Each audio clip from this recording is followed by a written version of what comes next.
There's a moment every gardener hits when the compost pile stops being enough.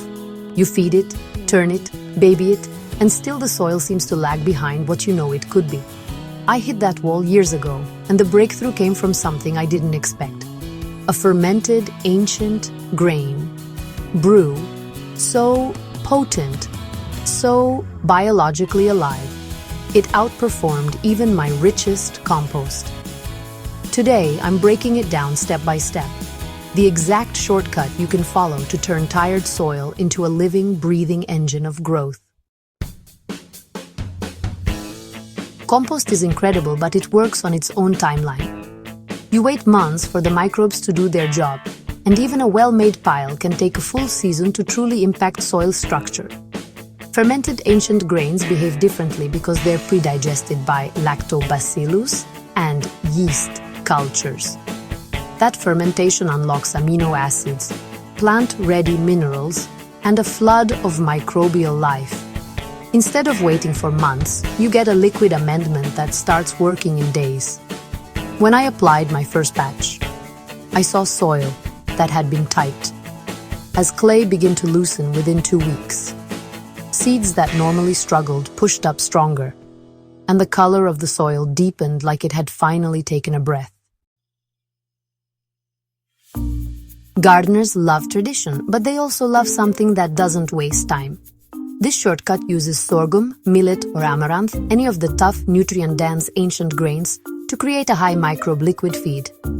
I usually use sorghum because it ferments evenly and releases plenty of trace minerals. The simplest ratio is 1 cup of whole grain to 4 cups of non-chlorinated water. That's it.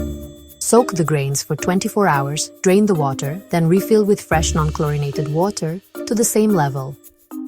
Keep the container loosely covered for 3 to 5 days. You'll know it's ready when it releases a slightly sweet, tangy scent and tiny bubbles rise as you stir.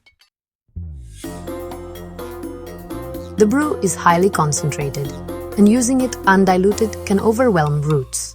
A safe starting point is a 1:10 ratio for soil drenching. That means 1 cup of fermented brew to 10 cups of water. I tested this on compacted garden beds by applying 2 liters of diluted brew per square meter, repeating the application every 12 days. By the 3rd application, the soil shifted from hard and resistant to crumbly and springy. If you want to push results even further, pair the drench with a light top dress of unfinished compost or leaf mold. The brew supplies the biology. The compost provides long-term structure. It's a partnership that sets the soil up for rapid improvement.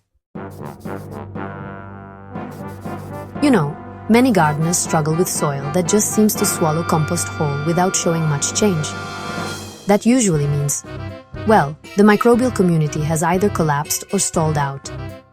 Fermented grains can actually act as a sort of microbial ignition switch. They wake up the soil's native biology and feed them with compounds they can immediately use. When I tested this on a raised bed that had grown tomatoes for 4 seasons straight, I mixed 1 liter of fermented brew with 9 liters of water and watered deeply once a week for a month.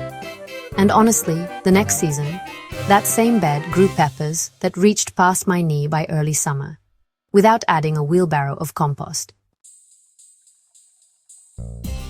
Seedlings respond beautifully when the dilution is increased to a 1:20 ratio. It strengthens stems and boosts early root development without burning tender tissue. For heavy feeders like squash, brassicas, or tomatoes, the sweet spot is still 1:10, applied every 2 weeks until mid-season. For perennials and fruit trees, a deeper soak at 1 part brew to 15 parts water works well, and applying it at the drip line ensures the microbes move through the soil where perennial feeder roots are active. These are ratios based on real field use, not theory, and the difference in plant resilience is noticeable.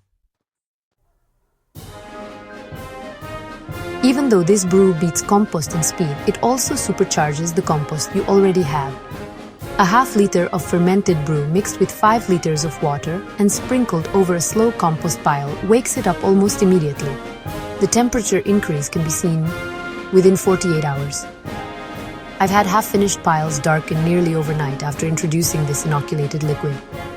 It's one of the easiest ways to bring a dead compost heap back to life.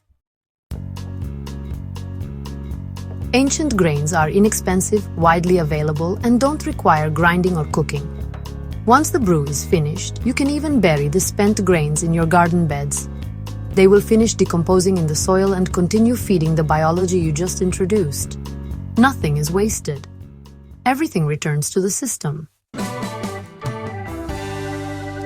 If this guide helped you, don't forget to subscribe to GardenGuru and share this video with a gardener who's ready to take their soil to the next level.